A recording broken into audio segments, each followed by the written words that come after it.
Happy New Year, and welcome to Sunshine Cathedral's Queer God Squad. It's Wednesday, January 1st, 2025. I'm Bishop Darrell Watkins, the senior minister here at Sunshine Cathedral. With me today is Sunshine Cathedral's executive minister. He's also my husband, Bishop Robert Griffin, and Sunshine Cathedral's Minister of Connections, the Reverend Dr. Ann Atwell. Visit sunshinecathedral.org to learn more about our progressive faith community and how you can be a part of it, no matter where you live in the world. And if you live in South Florida, be sure to check out the Sunshine Cathedral Center for the Performing Arts, offering entertainment for the LGBTQ+ community to benefit the LGBTQ+ community.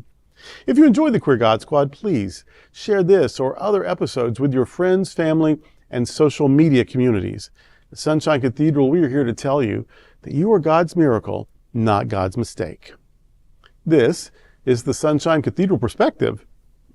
Queer faith perspectives from an historic urban seminary. In response to religious and political homophobia, about 5 years ago, Union Theological Seminary in the city of New York featured queer people in their community telling their faith stories. Would they talk about how homophobic theology is damaging? Would they condemn bigotry, masquerading as virtue? Well, they could. But that's not the typical story at Union. For decades now, Union Seminary in NYC has been home to a vibrant queer community of faith. The Union Theological Seminary does not and will not tell queer people that who they are and how they love is sinful. They will not say that God rejects you, and they will support and equip you to learn to love yourself in all of your God-given beauty. That was certainly my experience as a student at Union Theological Seminary in the early 2000s. Here is just one statement from that 2019 Queer Faith Project. Field education professor Suyak Pak said, quote, "As a Korean immigrant, my faith, more specifically Presbyterian faith, both grounded in and in dissonance with Confucian-Buddhist traditions, communes through the language of the body. There's always much more here than what I can articulate. My faith lives in the tune of the familiar hymn, in the feverish desires, in the cool assurances of the heart, in the well-practiced bows of honor to the ancestors, and in the spirit-filled tears. My body was and is the container that held and nurtured my faith. Being queer is like that too. It is how I live out my life, in my body, with authenticity and truth, refusing the either-or binary. My erotic desires and my faith desires, praying together in tongues with logic of its own. As we show up in the fullness of who we are, both queer and faithful, we together enact leitourgia, liturgy, public work of the faithful people. At family tables, in pulpits, in classrooms, in public and movement spaces, we show up, fully present to be seen and to be counted.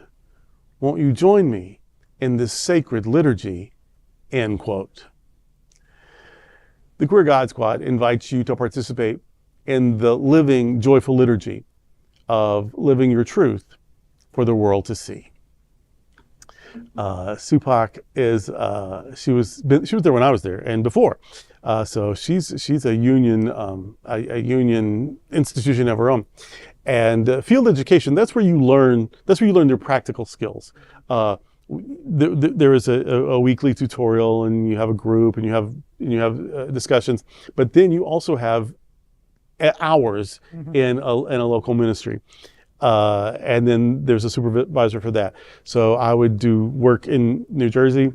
I would see my supervisor weekly in Hell's Kitchen, and then go to my class weekly on the Upper West Side. So my field ed was a very big experience, and I loved it. And so Supak is now over that program. And as an administrator, I never heard her speak very much back in those days. This missive was poetic and beautiful and amazing. That could be a sermon. That could be a performance piece. And I think it properly highlights what Union Theological Seminary is and what seminary education ought to be. It ought to be liberating. It ought to be just, and it ought to be empowering, not just depositing information, Like, if you don't get more than you could get out of a library card, why spend all that tuition? It's not just depositing information into your head. It is formation. It's learning how to live in a world of difference. It's learning how to minister to people who might not be very much like you, and giving them what they need rather than what you want them to have. I mean, it's a big experience. So it takes years. So it takes 3 years. And then you can go on. You can get a second master's, you can get a doctorate, you field education, continuing education and certificates and whatnot, because you're never done. You're never done. So whether you're doing it with self-study or with CEUs or conferences or with more degrees, you're never done. And so you have to just keep going and going and going. And all of it so that you grow as a person, so that you can facilitate growth, lead growth, not teach people, here, you do this and then you'll be a better person. No, you live it. You walk with the people. You live with the people. You show your mistakes and your brilliance from your mistakes, and it's all in that community. And I love how embodied her statement was. Queerness is an embodied experience, and so is faith, or at least it should be. And they're not at odds. They are both part of your soul. They're both who you are, and they are both embodied and lived out in sort of a dance, or as she said, a liturgy. Which is sort of, your physical way of worshiping in community. And so seminary should help you be kinder, it should help you be more generous, should help you be more compassionate, should help you have more empathy, as well as know more things. But you could have learned more things anyway. There's this thing called the internet, and there's a thing called the library, and there's a thing called a bookstore. So you could have learned things anyway. But in addition to that, you also want to learn how to live more authentically and how to help other people do the same, and how to build community and how to love people into wholeness. And I think Union Theological Seminary has been doing that brilliantly for over a century and a half. And I was so lucky to experience it. And then I also went to the Episcopal Divinity School for another degree, and some of their faculty had been at Union. And so it was a sort of a continuation of the experience. It was so I wish all seminaries were like that. And more are than you know, but the graduates don't always take that into the world. I think Union graduates are pretty consistent about living out that urban, theological, sort of almost secular. In fact, Union used to pride themselves sort of being not a seminary, but a theological university. And our association with Columbia or whatever, and with Jewish Theological Seminary and with General Downtown. But this is a model, I think, where queer people should be safe and should be empowered then to minister not only to queer people, but to anyone. Mm-hmm. I'm sitting here thinking that between the three of us, we all have at least a minimum of 2 seminaries each for our master's and for our doctorate from different schools. I had Episcopal Divinity School and Florida Center for Theological Studies. You had Union and Episcopal Divinity School. You had I actually had FCTS, Florida Center for Theological Studies, St. Thomas University in Miami, EDS, Episcopal Divinity School, and finally, Boston University.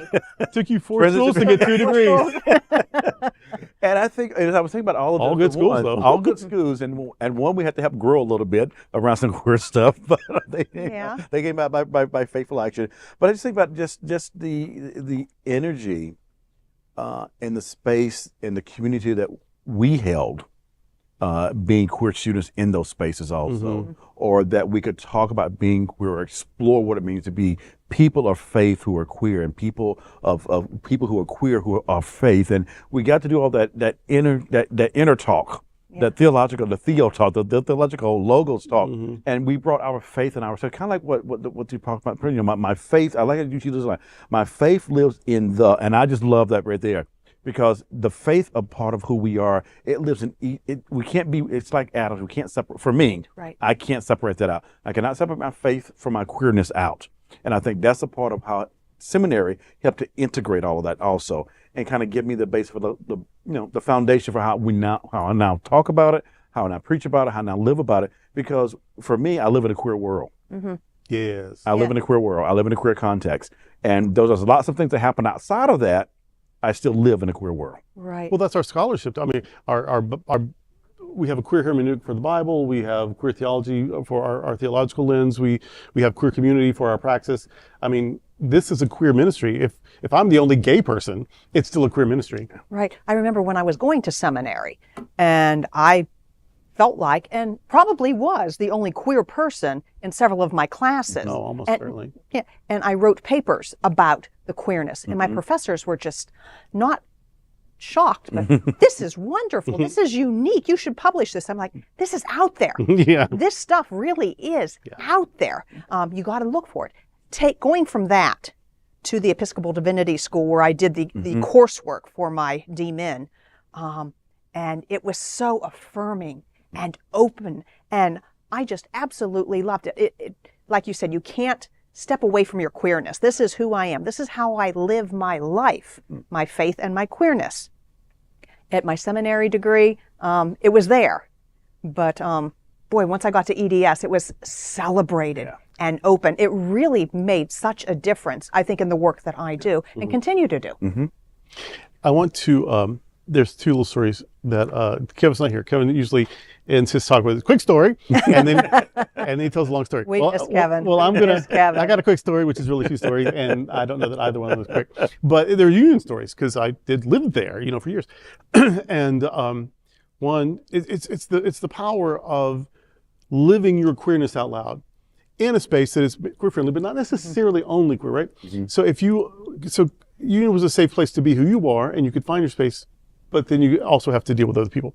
So there was this woman, a Pentecostal woman, midlife seminarian, as most seminarians are really, and she was really kind of mean to gay people and lesbians. She was not trying to hear it at all. And of course, about a third of the faculty was gay, about half the student body was gay. And so she was having a hard time. She was struggling. We didn't know if she was going to make it through the whole 3 years. And then one day, two of us, we're both gay guys, saw her in the quad crying. And well, you got to check on that. You can't just let somebody be there sad. Well, she was in pain. She had hurt her back before, but she lived in Queens. And Robert and I recently spent some time in Queens, and it's a schlep, the train. And so, you got to get to the train station, you got to either walk or cab there, then you got to get on the train, you got to wait for the train to get the ticket. Then you have to go 45 minutes, an hour, however long it is, depending on the time of the day, blah, blah, into Manhattan, because she lived in Queens, went to school in Manhattan. Then you got to walk up and down stairs for the subway platform, and then it never lets you out where you want to be. So now you have to walk 3, 4, 5 blocks. It's an ordeal. Well, if your back is in agony, that is a torturous ordeal. She needed to go home. It was late at night already, and just the thought of taking one step in the direction toward the subway, she was in tears. And so we said, of course, we're all poor graduate students or whatever, and we said, well, don't do that. We'll put you in a cab. You just take a cab home, which would not be super cheap, and this was before Uber. But she said, well, who has that kind of money? And we said, well, nobody. We're poor grad students, but no, one person has it, but I bet the 3 of us have it. And, we can get you home. And her eyes lit up. And she said, I cannot believe that I'm here suffering, and the 2 people who came to my aid were gay guys. Well, we forgot for a minute that we didn't like each other. We just saw somebody hurting, and we wanted to fix that. Well, cut 2 months later, she comes out.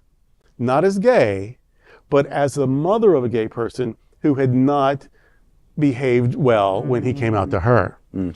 And after that, she had called him. They'd gone to church together at an open and affirming church. They'd had a major reconciliation, and it all started because 2 people just wouldn't hide their queerness.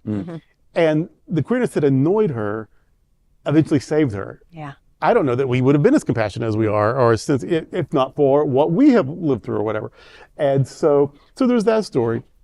And then there was another story of a young person, very young, not a midlife person, like right out of college, boom, graduate school. That is a unicorn. That's a Bigfoot. But it happens every once in a while. And this person was 8 foot tall, and you couldn't miss this person. And this person would be identified as male, but in seminary, because that's a transformational, formational experience, discovered that was not their real experience. And so I don't know if that journey led to a discovery of being non-binary or trans, or I don't know where that ended up, but I saw where it started. And who was supporting this person, who was supporting them through that journey? One of the straight faculty. You'd think one of the queer faculty. And it could have been, they would have done, but it was a straight faculty member that just sort of took this person in and personally guided and affirmed and loved and through that process. I cannot say enough things about Union Theological Seminary and seminaries like them. Yeah. And that's the way seminary should be, and more to the point, that's the way the church should be. Yes, indeed. Amen. Well, so there's that. If you're looking for a seminary, look at look at Union Theological Seminary. If you're looking for a pastor, look for a Union grad. I guess I can say that. Thanks for being with us. That's today for the Queer God Squad. We want to thank you for joining us. We're here daily at 3 p.m. to have some fun and to discuss what our LGBTQ community is talking about. Sunshine Cathedral is the world's leading progressive queer church. Progressive, queer, and God are words that naturally should go together. We are all in this together. Remember that. You are God's miracle, not God's mistake. Until next time, we are the Queer God Squad. Goodbye. Goodbye.